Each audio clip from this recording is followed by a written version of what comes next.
سنن ترمذی کے اندر موجود ہے، پورا باب ہے، باب ما جاء فی لیلۃ النصف من شعبان۔ شعبان کی 15ویں رات کے بارے میں حضور کا ارشاد گرامی۔ حضرت سیدہ طیبہ طاہرہ سیدہ کائنات افضل نساء العالمین ام المؤمنین سیدتنا عائشہ الصدیقہ العفیفہ رضی اللہ تعالی عنہا سے روایت ہے، قالت، انہوں نے ارشاد فرمایا، فقدت رسول اللہ صلی اللہ تعالی علیہ وآلہ واصحابہ ووالدیہ وبارک وسلم لیلۃً۔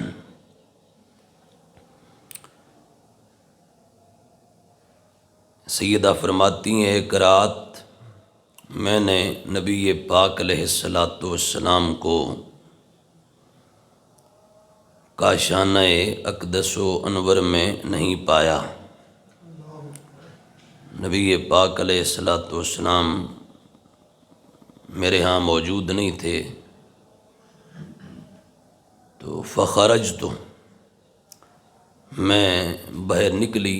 حضور نبی پاک علیہ السلام کی تلاش میں کہ سرکار رات کا یہ پہر ہے اور کہاں تشریف لے گئے ہیں۔ فرماتی ہیں میں حضور کو ڈھونڈتے ڈھونڈتے جو وہ جنت بقیع تک جا پہنچی، فَإِذَا هُوَ بِالْبَقِيعِ، تو نبی پاک علیہ الصلاۃ والسلام جنت البقیع میں بقیع غرقد کے اندر تشریف فرما تھے۔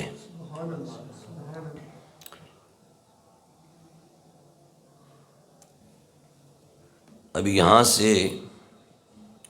ایک مسئلہ خصوصی طور پر یہ معلوم ہوا کہ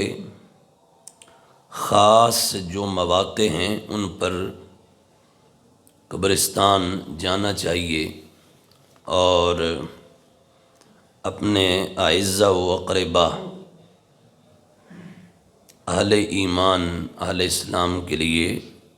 دعاؤں کا اہتمام کرنا چاہیے۔ فقال، سیدہ فرماتی ہیں میں جب نبی پاک علیہ السلام کے پاس پہنچی تو حضور نے مجھے دیکھ کر فرمایا،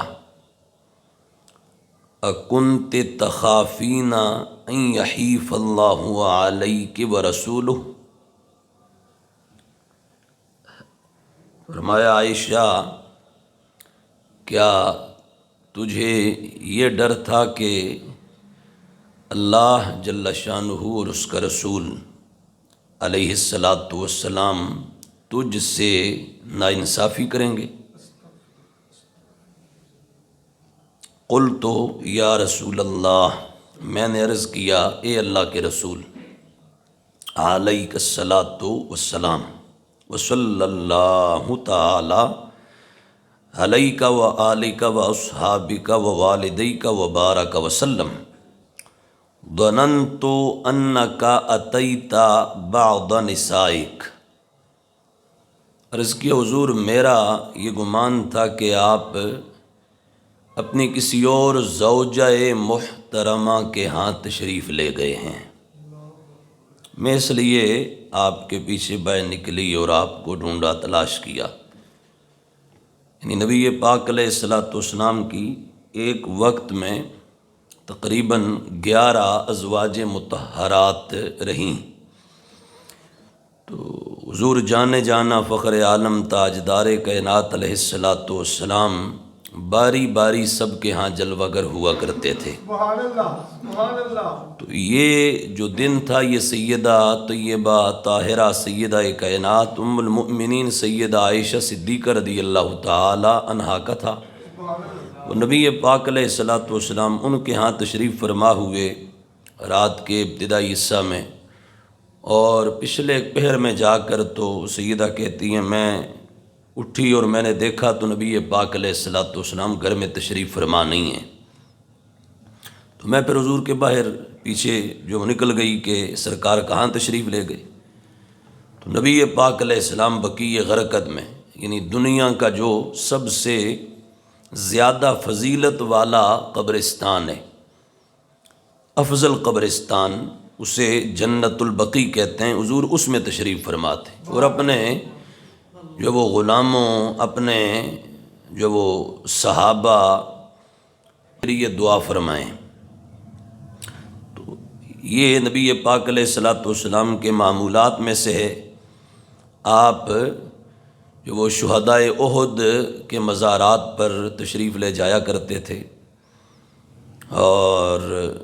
اسی طرح بقیع غرقد جنت البقیع میں بھی آپ وقتاً فوقتاً تشریف لے جایا کرتے تھے۔ تو یہ رات ایسی تھی کہ سرکار وہاں تشریف لے گئے۔ سیدہ پاک وہاں جب حاضر ہوئی، نبی پاک علیہ السلام کو دیکھا تو عرض کیا حضور میرا یہ خیال تھا کہ آپ کسی اور اپنی زوجہ طیبہ طاہرہ ان کے ہاں جلوہ فرما ہو گئے۔ فقال، تو حضور نے فرمایا عائشہ ان اللہ تبارک و تعالی ینزل لیلۃ النصف من شعبان الی سماء الدنیا، فرمایا بے شک اللہ تبارک و تعالی شعبان کی نصف رات یعنی 15ویں رات آسمان دنیا پہ جلوہ فرماتا ہے، سبحان اللہ، سبحان اللہ، ماشاءاللہ۔ نزول فرماتا ہے جیسا اس کی شان کے لائق ہے۔ فیغفر لأکثر من عدد شعر غنم کلب، فرمایا قبیلہ کلب، فرمایا ان کی بکریوں کے بالوں سے زیادہ لوگوں کی اللہ اس رات میں بخشش فرما دیتا ہے۔ یعنی شعبان المعظم کی 15ویں رات کو شب برات میں اللہ جل مجدہ الکریم جیسا اس کی شان کے لائق ہے اس کے مطابق وہ آسمان دنیا پر جلوہ فرماتا ہے، اور پھر اس کے بعد شب برات اس رات میں، اس مقدس رات میں اللہ تعالیٰ عرب کا ایک معروف قبیلہ تھا، کلب انہیں کہتے تھے، اور بنو کلب یہ ان کے بڑے کا نام تھا کلب، اور آگے جو اس کی اولاد تھی انہیں بنو کلب کہا جاتا تھا۔ فرمایا قبیلہ کلب اور بنو کلب ان کی جو بکریاں ہیں ان بکریوں کے بالوں سے بھی زیادہ اللہ تبارک و تعالی اپنے بندوں کو بخشش عطا فرماتا ہے۔ سبحان اللہ۔ اور یہ جو قبیلہ تھا بنو کلب، ان کے لحاظ سے آتا ہے کہ وَخَصَّهُمْ بِالذِّكْرِ لِأَنَّهُمْ أَكْثَرُ غَنَمًا مِّنْ غَيْرِهِمْ۔ علماء فرماتے ہیں کہ یہ عرب کا ایسا قبیلہ تھا کہ جو بہت زیادہ بکریاں رکھتے تھے، جن کے ہاں بکریوں کی صورت میں بہت زیادہ مال ہوا کرتا تھا، بکریاں بہت پالتے تھے، تو پورے عرب کے اندر ان کے پاس بکریاں سب سے زیادہ ہوتی تھیں۔ تو حضور فرماتے ہیں وہ قبیلہ کے جن کی بکریاں پورے عرب میں سب سے زیادہ ہیں، فرمایا ان کی بکریوں کے برابر نہیں، فرمایا بکریوں کے اوپر جو بال ہیں ان بالوں سے بھی زیادہ اللہ اپنے بندوں کی بخشش فرما دیتا ہے۔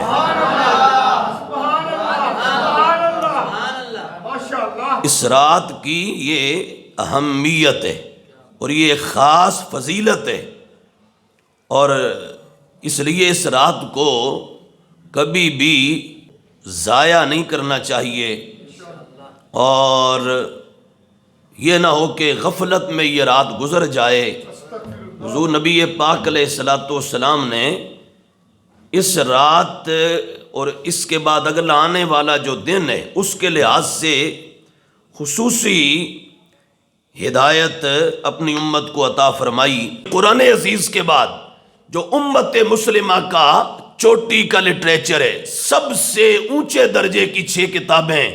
بخاری، مسلم، ترمذی، ابو داؤد، نسائی، ابن ماجہ،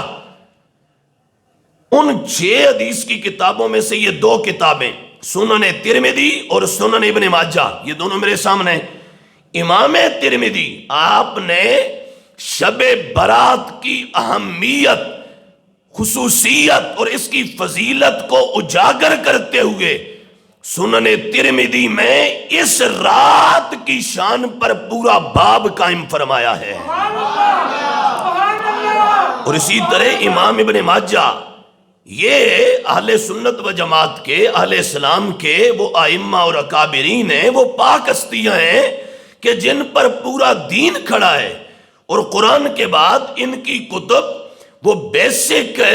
جو وہ ہمارا لٹریچر ہے، اور نبی پاک علیہ السلام کے ارشادات کے یہ وہ مصدر ہیں کہ جنہیں قرآن عزیز کے بعد سب سے اونچا درجہ امت مسلمہ کے ہاں نصیب ہے۔ اب اس میں سنن ترمذی اور سنن ابن ماجہ، اس میں بھی باقاعدہ امام ابن ماجہ نے پورا باب قائم کیا 15ویں شعبان کے لحاظ سے، شب برات کے لحاظ سے، اور پورا باب قائم کر کے تو اس کے تحت باقاعدہ حضور جانے جانا فخر عالم تاجدار کائنات علیہ الصلوۃ والسلام کے فرامین کو لا کر یہ بتایا، اے مسلمانوں، غفلت میں، سستی میں، تکاسل میں اور لاپرواہی میں ان گھڑیوں کو ضائع مت کر دینا اور گنوا مت دینا۔ عرش والے کے ہاں فضل کا، رحمت کا، کرم کا، عنایت کا اور بخشش کا ایک ایسا سلسلہ تمہارے لیے آنے والا ہے کہ رب عرب کے قبیلے بنو کلب کی بکریوں کے بالوں سے زیادہ بخشش فرمانے والا ہے۔ لہٰذا تم بھی اس موقع پر ان گھڑیوں میں اللہ کے حضور حاضر ہو کر مصطفیٰ کے وسیلے سے بخشش کا پروانہ لے لو۔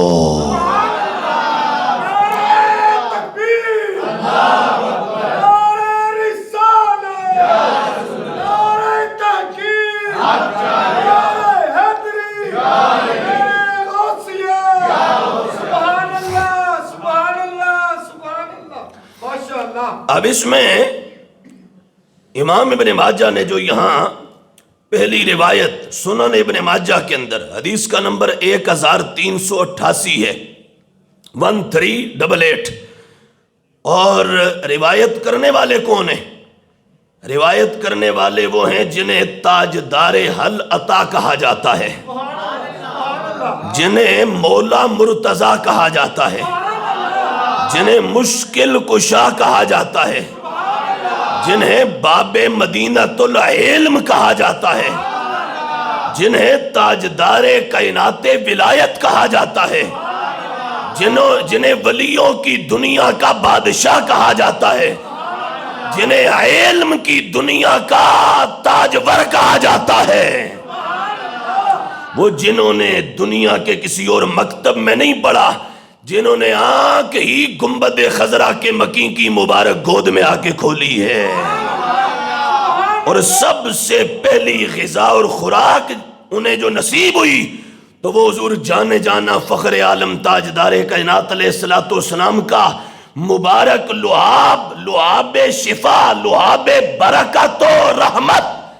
مولا علی رضی اللہ تعالیٰ عنہ کو نصیب ہوا ہے، جنہوں نے بچپن سے ہی بہت جو وہ اوائل کی اپنی ایج سے، بہت جو وہ چھوٹی عمر سے نبی پاک علیہ السلام کی مبارک صحبت اور سرکار کی معیت کا فیض اور انوار کو پایا ہے۔ حضور تاجدار کائنات ولایت، زوج سیدہ زہرا بطول، اخی رسول، مولا ماں، مرشد ماں، قبلہ و کعبہ ماں، حضرت سیدنا و مرشدنا و امیرنا و شریفنا مولا علی ابن ابی طالب رضی اللہ تعالیٰ عنہ. کہیے سبحان اللہ. سب کہیے سبحان اللہ. تو عن علی ابن ابی طالب، سیدنا علی بن ابی طالب رضی اللہ تعالیٰ عنہ سے روایت ہے، قال، انہوں نے فرمایا، قال رسول اللہ، اللہ کے رسول عز و جل وصلی اللہ تعالی علیہ وآلہ وصحابہ ووالدیہ وبارک وسلم نے ارشاد فرمایا، اذا کانت لیلۃ النصف من شعبان، فرمایا جب شعبان کی 15ویں رات ہو، فقوموا لیلہا، اے میرے غلاموں تم اس رات میں اللہ کے حضور قیام کرو. فقوموا لیلہا، تم شب برات اس رات میں اللہ کے حضور قیام کرو. وصوموا نہارہا، اور اس کا جو دن ہے، اس کا جو آگے آنے والا دن، فرمایا اس دن کا تم روزہ رکھو. اب آج وہابی دیوبندی پٹتا ہے، کہتا ہے جی یہ کہاں سے ثابت ہے شب برات کی تقریب، کہاں سے تم نے نکال لیا شب برات اور 15ویں شعبان کا یہ فنکشن، یہ تمہارا پروگرام کہاں سے آیا، یہ جلسہ کہاں سے آیا، یہ اہتمام و انتظام کہاں سے آیا، اور یہ جو مسجدوں میں ایک رونق اور گھروں میں رونق اور عبادت، طاعت، بندگی اور اللہ کے حضور حاضری کا اہتمام، یہ کہاں سے ملا؟ میں نے کہا یہ ہم نے گڑا نہیں ہے، یہ مدینے کے تاجدار سے پڑا ہے. یہ نبی پاک علیہ السلام نے خود عطا فرمایا. وہ جو صاحب شریعت ہیں، وہ جو خود شریعت عطا فرمانے والے ہیں. میں نے کہا اے وہابی آنکھیں کھول، ہوش میں آ، غور کر. یہ زہرا کے بابا حضور نبی پاک علیہ السلام کا ارشاد ہے. سرکار فرماتے ہیں جب 15ویں شعبان آئے تو کیا کرو؟ فرمایا فقوموا لیلہا، اس کی رات میں اللہ کے حضور قیام کرو، قیام کرو. وصوموا نہارہا، اور اس کا دن فرمایا اس کا روزہ رکھو. یہ نبی پاک علیہ السلام کا ارشاد ہے اور سرکار کی تعلیم ہے. میں نے کہا ہم نے خود نہیں نکالا، ہمیں عرش والے کے محبوب مدنی منٹھار نے خود یہ ہدایت عطا فرمائی ہے. سرکار نے فرمایا، یہ حضور شارع اور شارح علیہ السلام کا ارشاد ہے، فرمان ہے، سرکار کی تعلیم ہے. فرمایا اذا کانت لیلۃ النصف من شعبان فقوموا لیلہا وصوموا نہارہا. فرمایا جب شعبان کی 15ویں رات آئے تو اس رات میں اللہ کی حضور قیام کرو اور اس کے دن کا روزہ رکھو. کیوں؟ فرمایا فإن اللہ ينزل فیہا لغروب الشمس الى سماء الدنیا. فرمایا کیوں؟ تمہیں کیوں کہہ رہا ہوں یہ؟ فرمایا اس لیے کہ جیسے ہی 14 کا سورج غروب ہوتا ہے نا، 15 کی رات آتی ہے، تو سورج کے غروب ہوتے ہی عرش والا اللہ جل مجدہ الکریم، اللہ جل جلالہ وَأَمَّا نَوَالُهُ وَأَتَمَّ بُرْحَانُهُ وَأَعْظَمَ شَانُهُ وَجَلَّ ذِكْرُهُ وَعَزَّ اسْمُهُ وَجَلَّ شَانُهُ وَجَلَّ مَجْدُهُ الْكَرِيمُ وَجَلَّ وَعَلَى وَأَجَلَّ وَأَعْلَى وَتَبَارَكَ وَتَعَالَى وَوَحْدَهُ لَا شَرِيكَ. اپنی شان کے لائق 14 کا سورج غروب ہوتے ہی 15ویں رات کے آتے ہی اللہ آسمان دنیا پہ جلوہ فرما ہوتا ہے. فیقول، اور جلوہ فرما کے تو اللہ فرماتا ہے، اللہ کے حضور سے مسلسل یہ آواز آتی ہے اور اپنے بندوں کو پکارا جاتا ہے اور یہ ارشاد فرمایا جاتا ہے. کیا حضور فرماتے ہیں، میرا مولا فرماتا ہے، الا من مستغفر لی فاغفر لہ. اللہ فرماتا ہے خبردار سنو میرے بندو، ہے کوئی مجھ سے بخشش مانگنے والا، ہے کوئی استغفار کرنے والا مجھ سے، ہے کوئی بخشش کا اور مغفرت کا طلبگار، ہے کوئی مغفرت چاہنے والا اور بخشش طلب کرنے والا فاغفر لہ، میں اسے بخش دوں، میں اسے بخش دوں۔ دیکھو نا یہ کتنی خاص گھڑی ہے۔ ویسے پورا سال ہے اور پورے سال میں اور بھی کئی خاص اور اہم اوقات ہیں، لیکن عام تو یہ ہے کہ بندہ اللہ کے حضور صبح شام دن رات وہ کہتا ہے استغفر اللہ واتوب الیہ، استغفر اللہ ربی من کل ذنب واتوب الیہ، استغفر اللہ الذی لا الہ الا هو الحی القیوم واتوب الیہ، رب اغفر وارحم انت خیر الراحمین، رب اغفر لی وتب علی انک انت التواب الرحیم، اللہم اغفر لی وتب علی انک انت التواب الرحیم۔ یا اس کے علاوہ جو وہ استغفار کے جو سیغے ہیں، استغفر اللہ ربی من کل ذنب اذنبتہ عمدا او خطأ سرا او علانیتا واتوب الیہ من الذنب الذی اعلم ومن الذنب الذی لا اعلم انك انت علام الغیوب وستار العیوب وغفار الذنوب ولا حول ولا قوة الا باللہ العلی العظیم، اللہم انت ربی لا الہ الا انت خلقتنی وانا عبدک وانا على عہدک ووعدک ما استطعت اعوذ بک من شر ما صنعت ابوء لک بنعمتک علی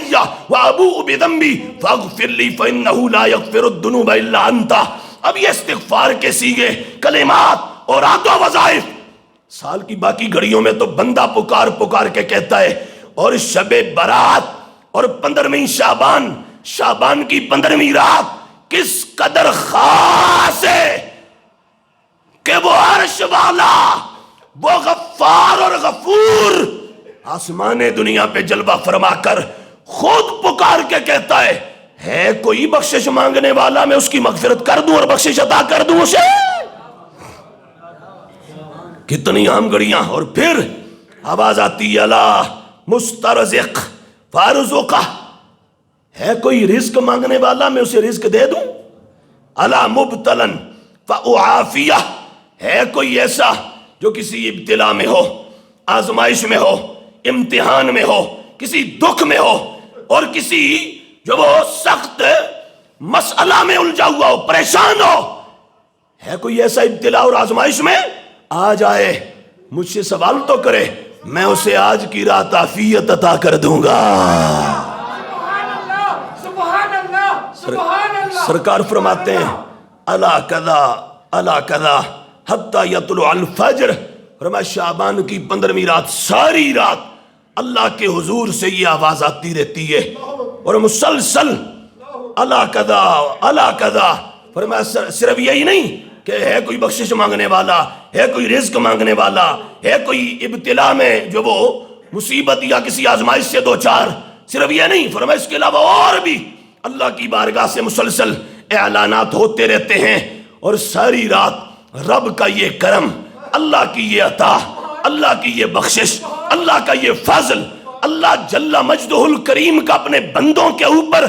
یہ کرم کا سلسلہ ساری رات جاری رہتا ہے، یہاں تک کہ فجر طلوع ہو جائے۔ فجر کے طلوع ہونے تک اللہ واحد اور اللہ جو وہ صمد اور اللہ جل مجدہ الکریم، اس کی بارگاہ سے یہ آواز آتی رہتی ہے اور یہ اعلان ہوتا رہتا ہے۔ ایک حدیث پاک یہاں اور سن لیں تو یہ رات بڑی اہم ہے، اور اس رات میں اللہ کی بندگی، اللہ کے حضور طاعت اور خصوصی عبادت کا اہتمام و انتظام ہونا چاہیے۔